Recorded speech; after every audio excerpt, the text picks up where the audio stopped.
So we're going to look now how to set up a basic operation within the SmartValve Web App. There are other videos on the general dashboard, logging in, which you should take a look at first. But if you're specifically looking at a refresher in terms of how to set up an operation within the SmartValve Web App, then this is the video for you.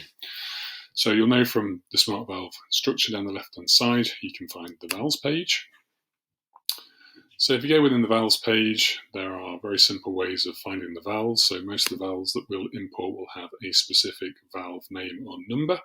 So you can search directly by one of those. And if you press the search, it will pull back that direct valve. There's obviously a full list, but we're talking maybe for most water companies, 250,000 plus valves in there. So, that's not a very efficient way of doing it. Or you could actually have a look on a map as well. So there is a mapping feature built into here. So you can go in and interrogate the map. You can see where all the valves are. You can drill down. So here you can see where these are. I'm just scrolling in so you can see all the valves in the area. So you could have a look this way if you wanted to. And you can do it by DMA. So if there's a DMA structure included, I haven't got one in my test setup, but you could just type in the DMA and press go to this DMA. It would go to the map view with all the valves on that DMA. That's a really good feature, hence why we ask for water companies to structure their valves by DMA and provide the pipe infrastructure as well. And if you look on the app training, you'll see why that's important in terms of having that structure in the app, so the technicians can actually walk around DMAs using the app in their hand, find valves and set up operations directly from it. So that's the map view. I'll quickly go back to the list. And we're going to pick this valve here. So here we see the valve name, the number, the location, the size, its status, the type, etc. And it's very simple. We go to Add Operation. Within here, there are the operation types that you can put in. So there's the tagging the valve, there's the turn to close, there's the turn to open, and there's the visit to valve. So here we're going to do a turn to close. We can schedule when we want this valve to operation to be released. So you can release it automatically, have a date and a time in there, and a physical time down to the minute in here as well. But for this one, we're going to tick this box, which will release that immediately to the technician.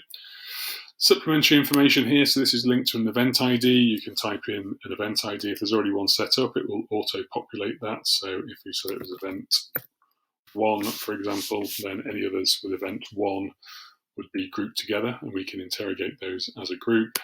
Any additional information,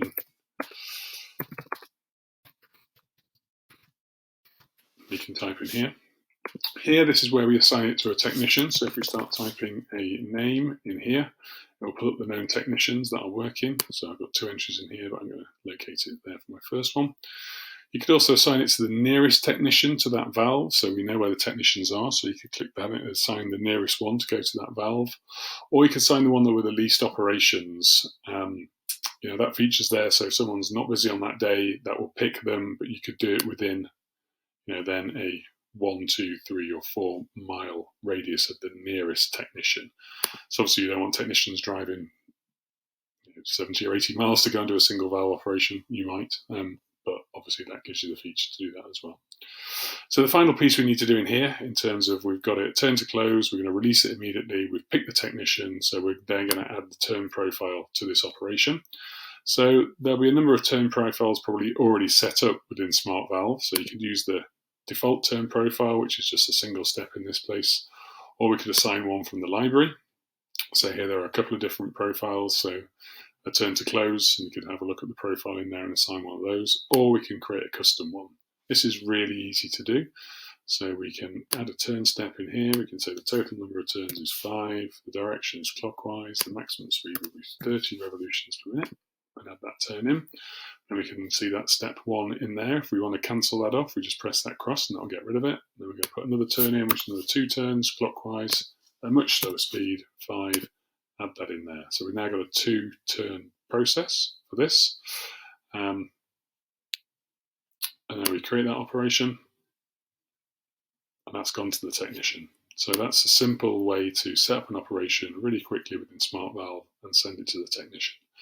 There'll be more videos on here in terms of looking at the valves and how you search for valves in more detail, but that's just a quick refresher on how to set up a basic operation.